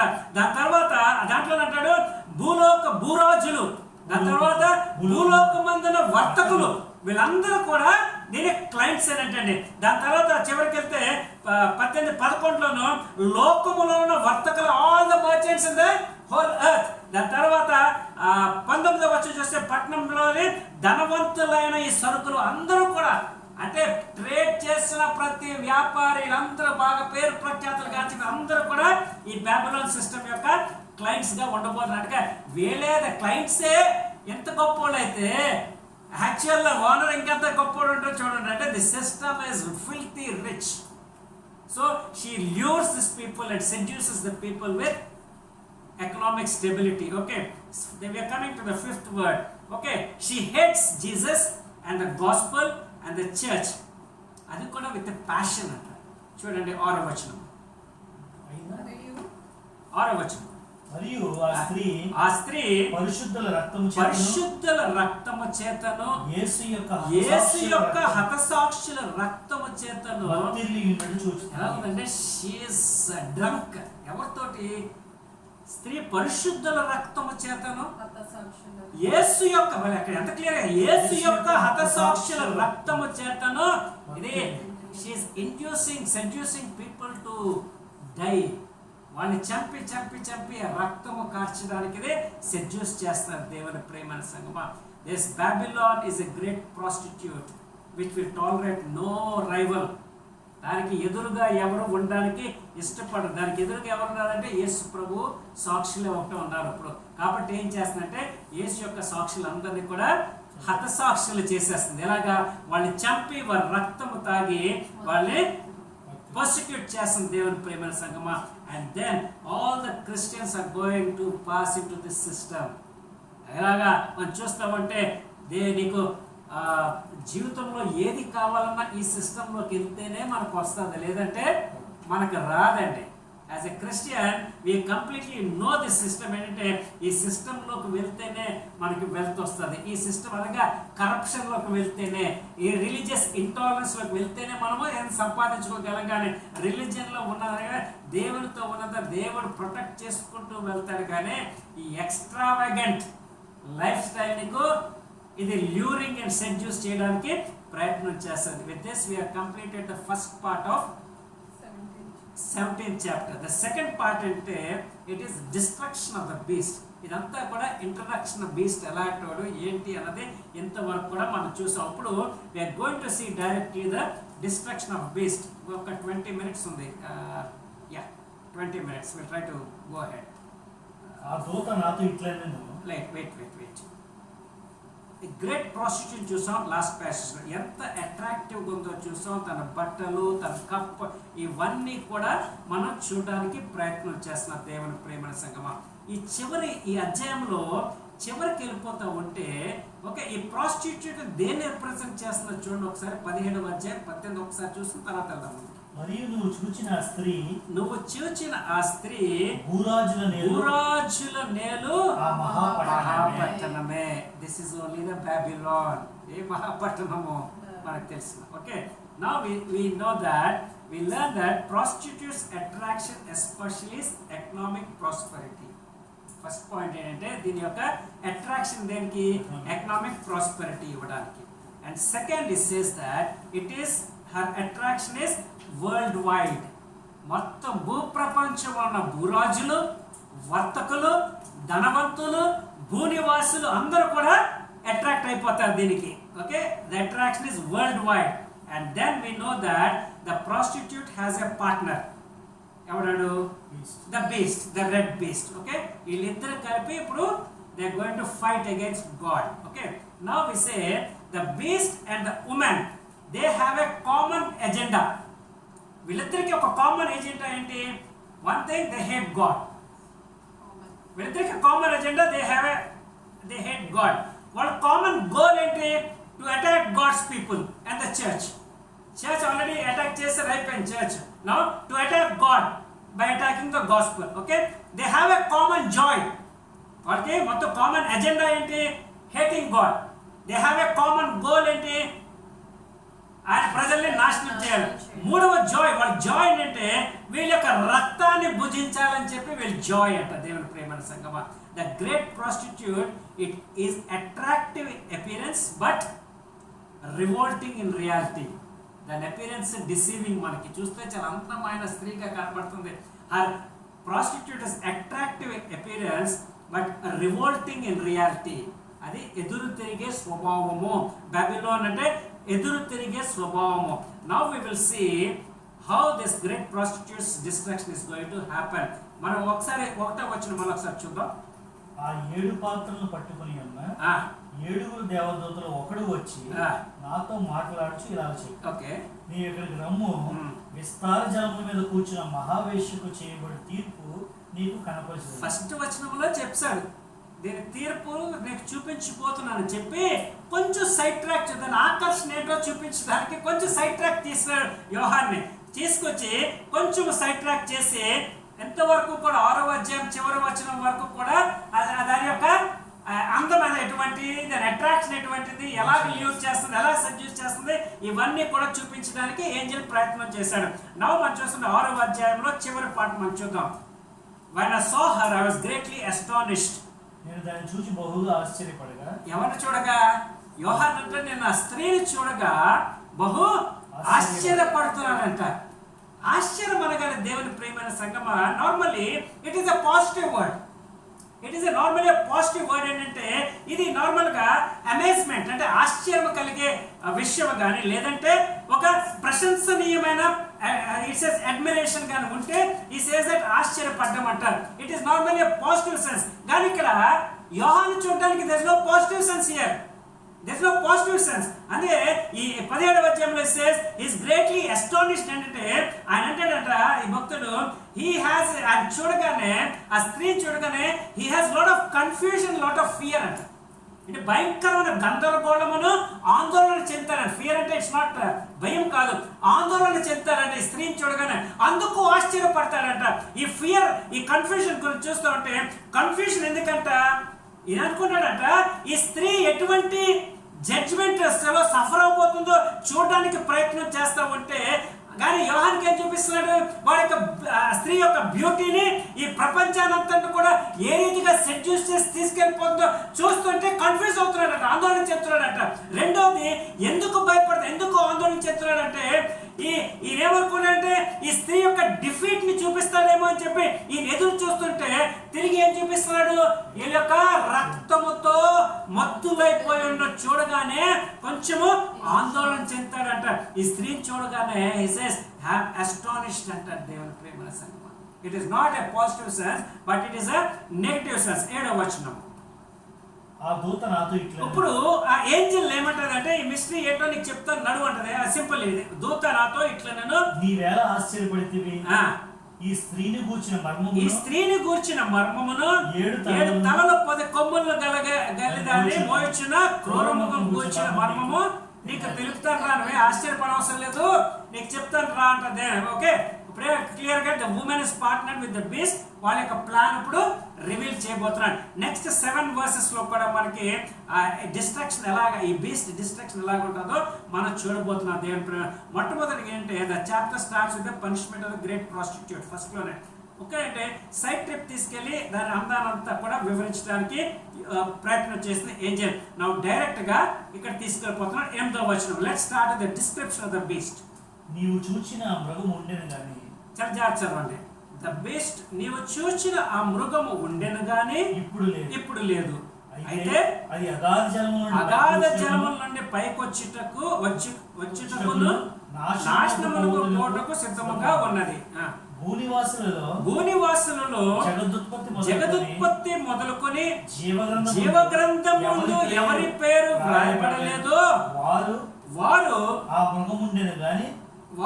మృగముండెను గాని ఇప్పుడు లేదు. అయితే ముందుకు వచ్చిన సంగతి తెలుసుకొని ఆశ్చర్యపడుదురు. 2 సార్లు ప్రత్యేకంగా ఆ మాటలు రాస్తాడు. ఏమంటాడు? Was, is not and to come. ఏమంటాడండి? మృగం ఉండెను కానీ ఇప్పుడు లేదు, వచ్చిన మళ్ళీ 2వ అధ్యాయంలో 2 సార్లు రాస్తాడు ఆ మాట. ఏమంటాడు? Was, is not and is to come. ఇది ఎక్కడ it strike something to us. ఈ మాటలు వినగానే ఏ స్ట్రైక్ అవుతుంది మనకి?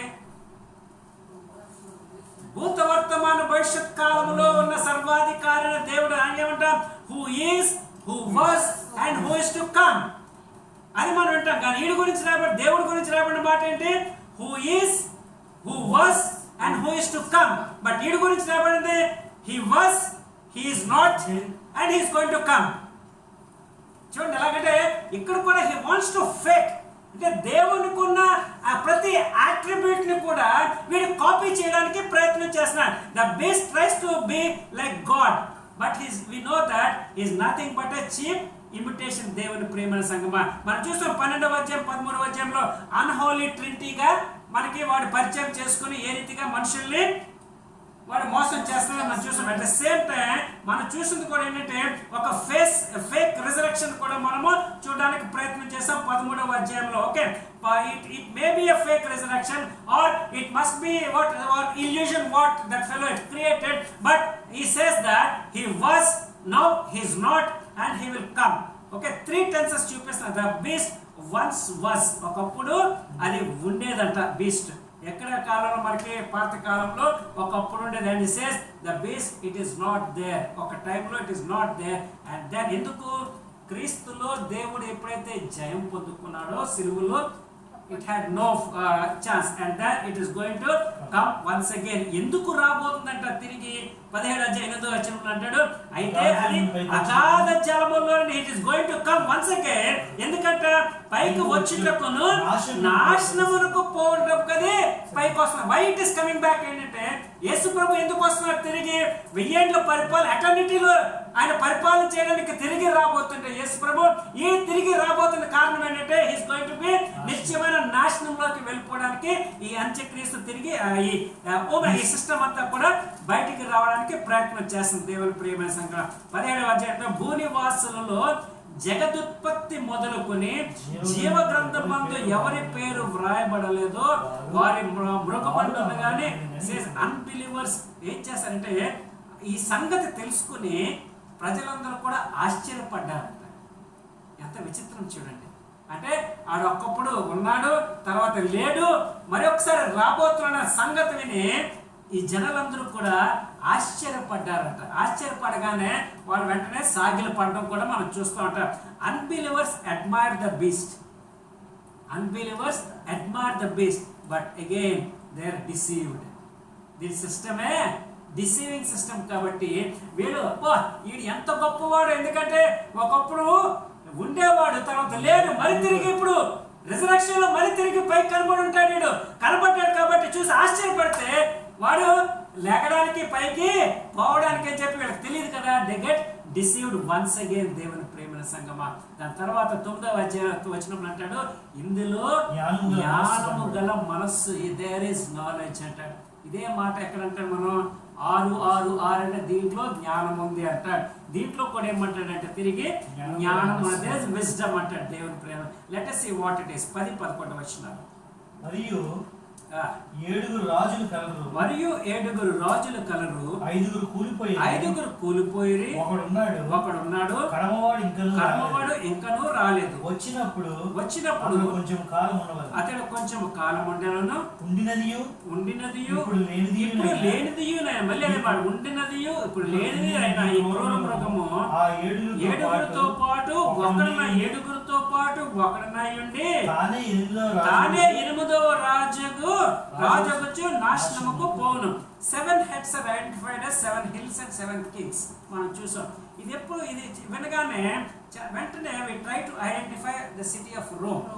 రోమ్ ప్రభుత్వంతో మనం దీని వెంటనే ఇది కంపేర్ చేసుకుంటాం. ఎందుకంటే Rome is built on 7 hills అని మనకు తెలుసు కాబట్టి వెంటనే we try to compare. కానీ ఇది కంపేర్ చేసుకోగానే లిటరల్ గా తీసుకున్నప్పుడు కొంచెం కష్టతరం. ఏంటంటే రోమన్ ఎంపరర్స్ ఎవరు, ఏ 7 రోమన్ ఎంపరర్స్ దీంట్లోకి వస్తున్నారు, లేకపోతే ఎవరిని మనం తీసుకోవచ్చు, ఎవరు ఆ 7 కింగ్స్ అని చూస్తుంటే ఇది కొంచెం కన్ఫ్యూజింగ్ గానే ఉంటుంది. దేవుని ప్రేమ సంగమా. ఇక్కడ కూడా ఏమంటాడంటే he uses the number 7. 7 ఏంటి? It again denotes completion. అంటే ఈ భూ ప్రపంచము నాశనం చేయడానికి ఒక కంప్లీట్ అన్హోలీ సిస్టమ్ ఇక్కడ వాడు కనబడుతూనే ఉంది. దేవుని ప్రేమ సంగమా. ఈ 7 కంప్లీట్నెస్, హోల్నెస్, ఫుల్నెస్ కూడా మనకు కనబడుతూ ఉంటుంది. దాని తర్వాత మనం చూస్తూ ఉంటే 5 have fallen. నెక్స్ట్ వచనంలో 10వ వచనంలో చూడండి, 10వ వచనం చూడండి. 5 కూలిపోయారు, ఒకడున్నాడు. యాక్చువల్లీ 7 అని చెప్తాడు కానీ ఇక్కడ ఏమంటాడు 5 కూలిపోయారు. 1 is the other has not yet come. Okay, ఆడే రాబోతున్న వాడు. he says again it is compared. ఈ 5 మనం చూస్తుంటే దానియేలు గ్రంథంలో మనం చూస్తాము Egypt, Babylon, Medo Persia and grace.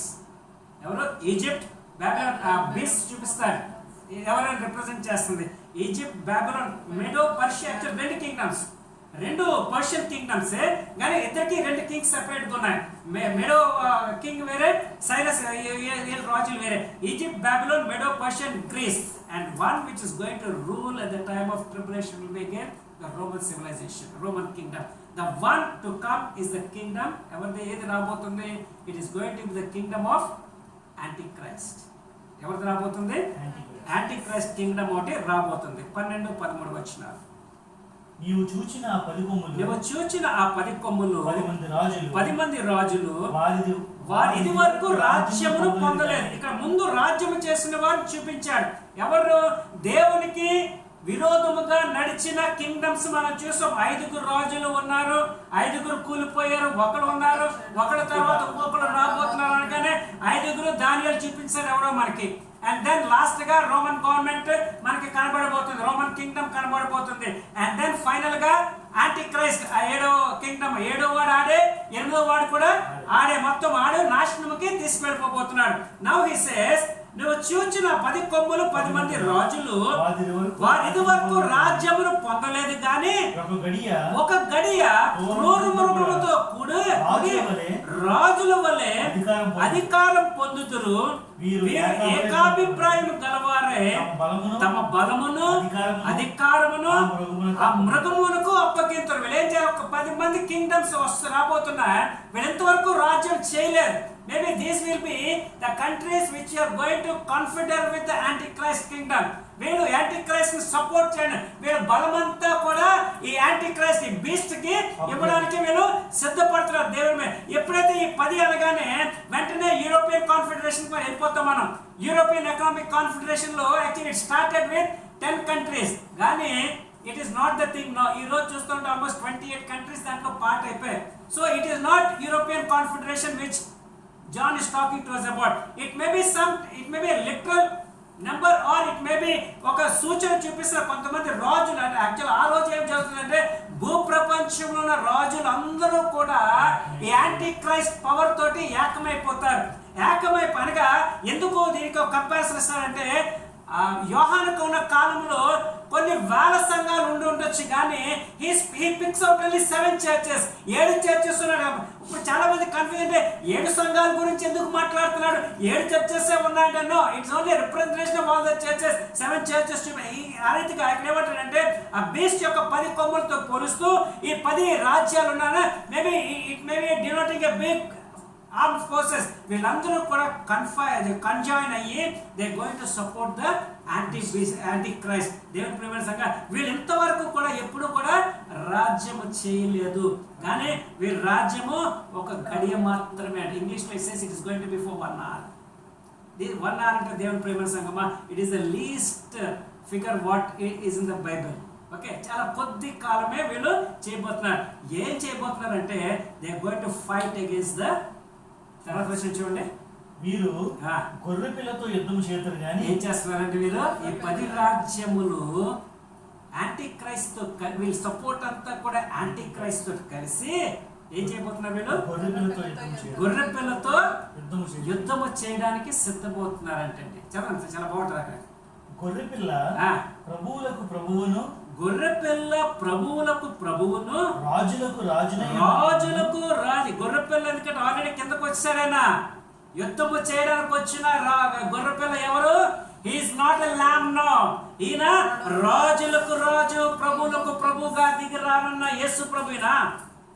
రాజులకు రాజునై ఉన్నందులను తనతో కూడా ఉండిన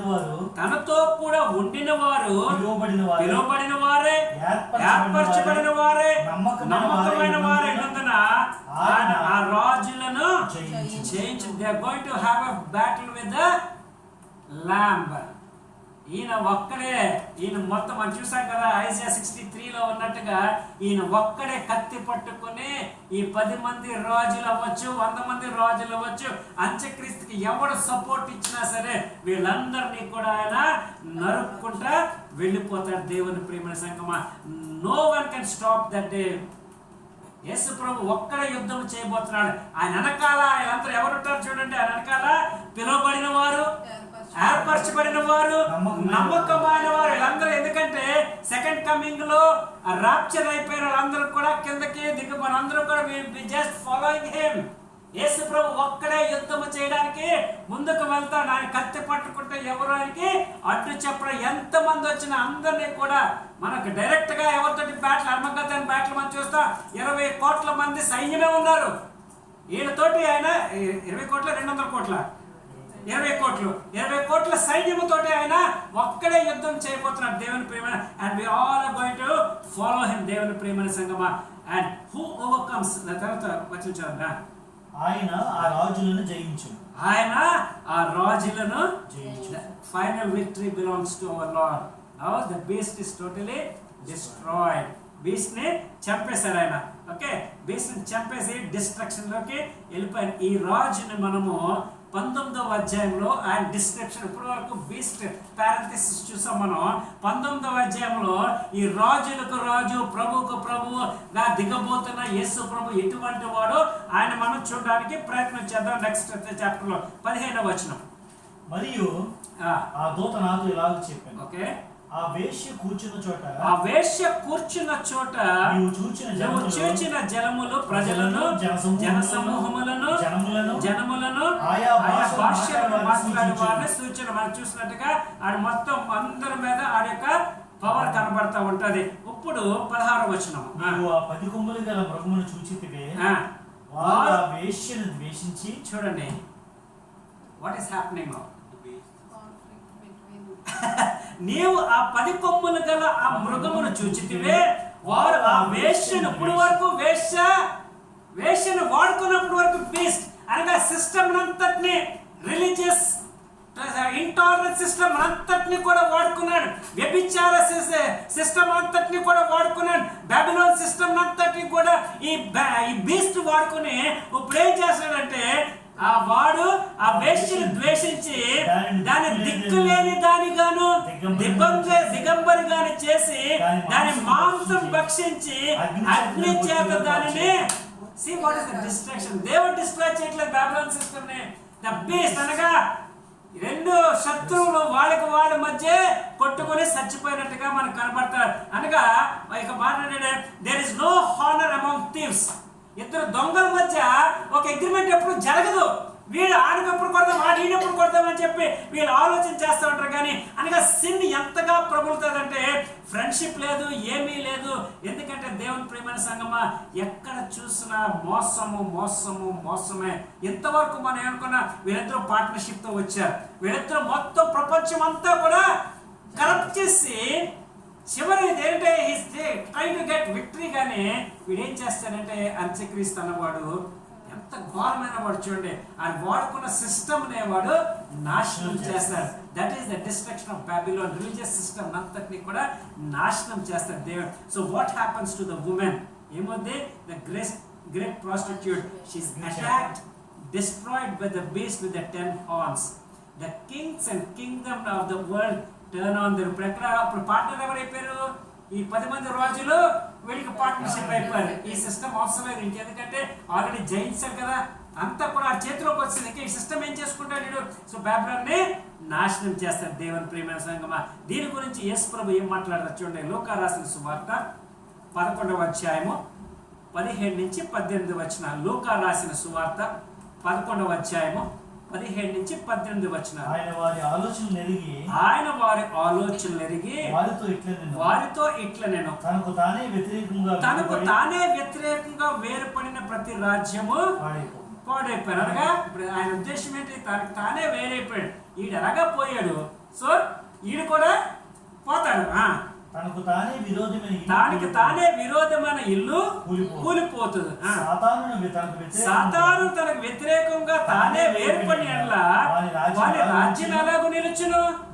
ఇది యాక్చువల్ గా బయల్జెబూల్ గురించి మాట్లాడుతుంటే ఈయన అంటే దెయ్యములతోటి ఈయన ఆ పవర్ వాడుకున్నాడేమో అనుకుంటే ఈయన అంటాడు అది కాదయ్యా, ఒకసారి ఆలోచించండి. ఏంటి? సాతాను తనకు వ్యతిరేకంగా తానే వేర్పడినట్లా వారి రాజ్యం ఎలా నిలవదు. ఓకే, నేను బయలుదేరం వల్ల దయ్యములు వెళ్ళగొట్టుచున్నాను మీరు చెప్తున్నారే అని అడుగుతాడు. అనగా he want to say that వాళ్ళకు వాళ్ళే విడిపోయి నాశనం అయిపోయి వారి రాజ్యం ఇంకా ఉండకుండా దేవుడు వారికి ఆ వైపు నడిపిస్తారంట. దేవుని ప్రియమైన సంగమా, 17 వచ్చినట్టుగా 17 వచ్చిన చూడండి. దేవుని మాటలు నెరవేరు వరకు ఏకాభిప్రాయం గలవారే. చూడండి, దేవుని మాటలు అంటే ఆ నాశనం యొక్క మాటలు వరకు వారి ఏకాభిప్రాయం గలవారే తమ రాజ్యమును ఆ మృగమును అప్పగించడం వలన తన సంకల్పము కొనసాగించినట్లు దేవుడు వారికి వాళ్ళందరూ ఒకటవడానికి దేవుడే వారికి బుద్ధి పుట్టించి ఇప్పుడు నాశనం అయిపోతారు. దేవుని ప్రేమ, God has put it into their hearts and he destroys them for ever. ఇక మీదట వారు పైకి రాకుండా వారు నాశనం అయిపోతారు. దేవుని ప్రేమ సంగమం. ఒక 2 వచనాలు చూసుకుని అంటే ఈ 7 ఏంజల్స్ తోటి మాట్లాడే మాట అద్భుతమైన కంపారిజన్ ఇస్తారు. ఇక్కడ 17వ అధ్యాయము 1వ వచనం 3వ వచనం చదవండి. ఇది విల్ డిస్క్రైబ్ నెక్స్ట్ టైం. ఆ 7 పాత్రలు పట్టుకొని ఉన్న 7 దేవదూతలు జాగ్రత్తగా వినండి. అంటే నెక్స్ట్ కూడా అదే వర్డింగ్స్ తో ఇస్తారు దేవుడు. అద్భుతమైన మాటలు. ఆ 7 పాత్రలు పట్టుకున్న 7 దేవదూతల్లో ఒకడు వచ్చి నాతో మాట్లాడచ్చు ఇలాగ చెప్పాను, నీవెక్కడికి రమ్ము, విస్తార జలముల మీద కూర్చున్న మహావేశ్యకు చేయబడు తీర్పు నీకు కనపరచను. 3వ వచనం. అప్పుడు అతడు ఆత్మవశుడైన నన్ను అరణ్యమును కొనుక్కోగా దేవదూషణ నామములతో నిండుకొని 7 తలలను 10 కొమ్ములు గల ఎర్రని మృగం మీద కూర్చున్న బాబిలోను చూస్తున్నానంట. రైట్. ఇప్పుడు 21వ అధ్యాయము 9-10 వచనాలు చదవండి ఒకసారి. బైబిల్ తెరిచి చూడండి. 21వ అధ్యాయము 9-10 వచనాలు. అంతటా ఆ కడపటి 7 తెగుళ్ళతో ఇది ఎక్కడి నుంచి వస్తుందండి? ఆల్మోస్ట్ లాస్ట్ 15వ వచనం నుంచి 15వ అధ్యాయం నుంచి 7 తెగుళ్ళతోటే మాట్లాడుతున్నాం. ఎక్కడ 21 కూడా స్టిల్ 7 తెగుళ్ళ గురించే మాట్లాడుతున్నా. అంతటా ఆ కడపటి 7 తెగుళ్ళతో నిండిన 7 పాత్రలు పట్టుకున్న 7 దేవదూతలు. ఆ పైన కూడా అయ్యే రాస్తున్నా చూడ. 7 దేవదూతలు 7 పాత్రలు పట్టుకున్నా. ఓకే, ఏడుగురు దేవదూతలతో ఒకడు వచ్చి ఇటు రమ్ము అక్కడ కూడా ఏమంటాడు, నీవెక్కడ రమ్ము, ఇక్కడ ఇటు రమ్ము. అక్కడేం చూపిస్తాడు, మహావేశ్యను చూపిస్తాడు. అక్కడ ఇక్కడేం చూపిస్తున్నాడు, గొర్రె పెండు కుమార్తె అనగా గొర్రె పిల్ల యొక్క భార్యను నీకు చూపించిన నాతో చెప్తున్నాడు. ఎంత డిఫరెన్స్ చూడండి. అక్కడ 7 పాత్రలు పట్టుకున్నారు. ఆ 7 దూతలు ఒక దూత ఏమన్నా ఇక్కడ రమ్ము వేశ్యను చూపిస్తానంటాడు. చివరికి వచ్చినప్పుడు ఇక్కడికి రమ్ము నీకు ప్రధానింపబడిన పెండ్లి కుమార్తెను చూపిస్తాను. గొర్రెపిల్ల యొక్క భార్య నీకు చూపెదను నాతో చెప్పి, ఓకే, ఆత్మవశుడైన సేమ్ పైన 3వ వచనం అంటాడు, ఆత్మవశుడైన నన్ను. అక్కడేమంటాడు, అరణ్యము కొనిపోగా, ఇక్కడేమో ఎత్తైన ప్రదేశం పర్వతం మీద కొనిపోయి యెరూషలేము అని పైన. Now he says he's going to show you a new Jerusalem. ఇక్కడ డిస్ట్రక్షన్ ఆఫ్ ద బాబిలోన్ చూపిస్తున్నాడు. ఇక్కడేమో arising of a new Jerusalem చూపించడానికి యోహాను ఎంత అద్భుతం చూపిస్తున్నాడు చూడండి దేవదూతలు. ఓకే, దేవుని మహిమ గలదే పరలోకమందున దేవుని యొద్ద నుండి దిగివచ్చుట. ఇక్కడ ఒక పక్క నుంచి డిస్ట్రక్షన్ చూపిస్తుంది. ఇక్కడేమో మహాపట్టణం అనేది బాబిలోన్ కాదు, ఇక్కడ కూలిపోయింది. జెరూసలేం కూలిపోయి జెరూసలేం నాశనం అయిపోతుంటే ఇక్కడ న్యూ జెరూసలేం పైకి రావడము దేవుడు చూపిస్తున్నాడు. దేవుడు ప్రియమైన సంగమా, దిస్ ఇస్ ద అద్భుతమైన comparison. With this will try to close the 17th chapter. ఓకే, దేవుని చిత్తమైతే రేపు దినాన 18వ అధ్యాయం it talks again about the Babylon system only. ఎందుకంటే రెండు కూడా దే ఆర్ పారాలిటికల్ సబ్జెక్ట్స్, చాప్టర్స్. ఓకే, లేచి నిలబడితే ప్రార్థన చేసుకుంటాం. Hope it is clear the Babylon system, right? ఎందుకంటే నాకే చాలా టైం పట్టింది ఇది అవడానికి. మధ్యాహ్నం వరకు అయిపోయిన తర్వాత again I was totally confused. మొత్తం అసలు బ్లాంక్ అయిపోయింది ఆ మైండ్ అంతా కూడా. కంప్లీట్ కన్ఫ్యూజన్ వచ్చి ఏం చేస్తున్నా అర్థం అవ్వదు నాకు. సరే, భోజనం లేసి కూర్చుని మళ్ళీ కూర్చున్న తర్వాత at least I could bring to this extent. ఇలా అర్థం అవ్వకపోతే will try to have a discussion later on this. Okay, ప్రార్థన చేసుకుందాం. మహోన్నతుడా, మీకు వందనాలు చెల్లించుకుంటున్నాం తండ్రి. ఒక వేశ్యను తండ్రి ప్రభా బబులోన్తో పోలుస్తూ తండ్రి ప్రభా ఒక సిస్టమ్ ఏదైతే నీకు విరోధముగా, నీ ప్రజలకు విరోధముగా, నీ సువార్తకు విరోధముగా తండ్రి రూపించబడిన ఒక సిస్టమ్ అని తండ్రి ప్రభా దాని యొక్క నాశనం ఏ రీతిగా జరపబోయిందో నీవు చూపించావు. మీకు వందనాలు చెల్లించుకుంటున్నాం తండ్రి. అయ్యా, ఒక ప్రశ్న కూడా తండ్రి ప్రభా మాకు ఇచ్చావు. Are you going to be into the Babylon or are you coming into the New Jerusalem అని తండ్రి ప్రభా మాకు చూపించావు తండ్రి ప్రభా. మేము ఖచ్చితంగా దాన్ని ఆన్సర్ చేయవలసిన వారు, ఎందుకంటే ఎవరి సిద్ధపాటు వారిది తండ్రి ప్రభా. అండ్ ఎవరికి వారే అకౌంటబుల్ కాబట్టి తండ్రి ప్రభా. నేను నా భార్య కొరకు నేను సమాధానం చెప్పలేను, నా కుమారుడు నా గురించి తండ్రి సమాధానం చెప్పలేడు, కానీ ఎవరికి వాళ్ళు ఈ ప్రశ్నకు మేము ఆన్సర్ చేసుకోవాలి తండ్రి ప్రభా. ఈరోజు తండ్రి ప్రభా కొంత సమయం కూర్చుని let us Lord reconsider our decisions, our life, our lifestyle and everything, Lord.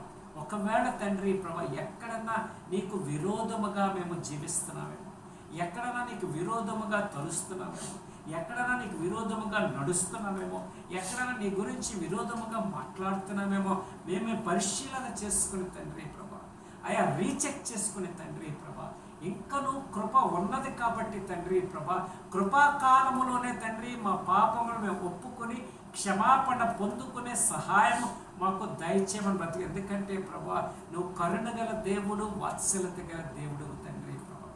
ఒక దినము రాబోతుంది తండ్రి ప్రభా. హబక్కుకు చేసిన ప్రార్థన నేను హానర్ చేయనని నన్ను మాకు జ్ఞాపకం చేసావు ప్రభా. అయా తండ్రి నువ్వు కోపించువాడుగానే దిగిపోతున్న తండ్రి ప్రభా, రాజులకు రాజు, ప్రభులు ప్రభుగా ఈరోజు మరొకసారి మాకు మిమ్మల్ని పరిచయం చేస్తున్నాను. మీకు వందనాలు తండ్రి. నువ్వు ఒక్కడవే తండ్రి ప్రభా, మొత్తము తండ్రి ప్రభా నీకు విరోధముగా ఉన్న ప్రతి రాజ్యాన్ని, ప్రతి వ్యక్తిని, ప్రతి సిస్టమ్ని తండ్రి సమూల నాశనము చేయడానికి దిగి రాబోతున్న రాజులకు రాజు తండ్రి ప్రభా. ఏర్పరచబడిన వారు, పిలువబడిన వారు, నమ్మకమైన వారిని వెంట వెళ్ళి తండ్రి ప్రభా అయ్యా నువ్వు పొందుకోబోతున్న ఆ గొప్ప జయాన్ని చూసి తండ్రి ప్రభా పరవశించి తండ్రి ప్రభా ముగ్ధులై తండ్రి ప్రభా ఆశ్చర్యముతో సాగిలపడి తండ్రి ప్రభా నిన్ను తండ్రి మనసారా హృదయలోతుల్లోంచి సాగిలపడి నీకు నమస్కారం చెప్పగల స్థితి ప్రభా వారికి దయచేసిన మమ్మల్ని కూడా ఆ గుంపులో చేర్చుకోమని దయచేసి మీ బంగారు పాదములు పట్టుకొని బ్రతమాలు బ్రతిమాల్చున్నాం తండ్రి ప్రభా. ఒకవేళ బాబిలోని సిస్టమ్ మా జీవితం మీద పని చేస్తుంటే, దాని యొక్క ప్రభావం మా జీవితం మీద పనిచేస్తుంటే, లార్డ్ ఈ క్షణము నుంచే తండ్రి ఆ సిస్టమ్ని మా నుండి దూరపరచమని బ్రతిమాలుకొచ్చినాం తండ్రి. బాబిలోన్ అనే హార్లెట్ ని మా జీవితంలోంచి తీసివేయమని బ్రతిమాలుకొచ్చినాం. వాడి యొక్క ప్రలోభానికి ప్రభా తండ్రి ప్రభా, వాడి యొక్క లోపరుచుకునే ఆ టెక్నిక్ కి మేము పడిపోకుండా తండ్రి ప్రభా అయ్యా వివేచన కలిగిన మనస్సును మాకు దయచేయమని బ్రతిమాలుకొచ్చినాం తండ్రి. వాక్యం విన్న బిడ్డలు, వాక్యం చెప్పిన నేను తండ్రి ప్రభా వాక్యానుసారముగా మా జీవితాన్ని చెక్ చేసుకుంటూ తండ్రి ఫలభరితమైన జయకరమైన జీవితం జీవించడానికి మీ సన్నిధి, మీ సహాయము, మీ నడిపింపు, మీ కౌన్సిల్ మాకు దయచేసి మా సమస్తము ద్వారా మీరు అక్కడ మహిమ పొందుకోమని యేసు పరిశుద్ధ నామమున వేడుకుంటున్నాము తండ్రి. ఆమేన్. పరలోకమందున్న మా తండ్రి, మీ నామము పరిశుద్ధపరచబడును గాక, మీ రాజ్యం వచ్చును గాక, మీ చిత్త పరలోకమందు భూమిపై నెరవేరును గాక. మా దినాలను దయచేసి మన అపరాధములను క్షమించిన ప్రకారం మా అపరాధములను క్షమించి, శోధనలో దేకమును తప్పించు. రాజ్యం, శక్తి, మహిమ నిరంతరమైన తండ్రి. ఆమేన్. మన తండ్రి అయిన దేవుని ప్రేమ, కుమారుని యొక్క సంరక్షణ, పరిశుద్ధాత్మ దేవుని యొక్క సన్నిధి సహవాసం మనకి మన కుటుంబాలకు ప్రతినిత్యము తోడైనది గాక. ఆమేన్. God bless you all.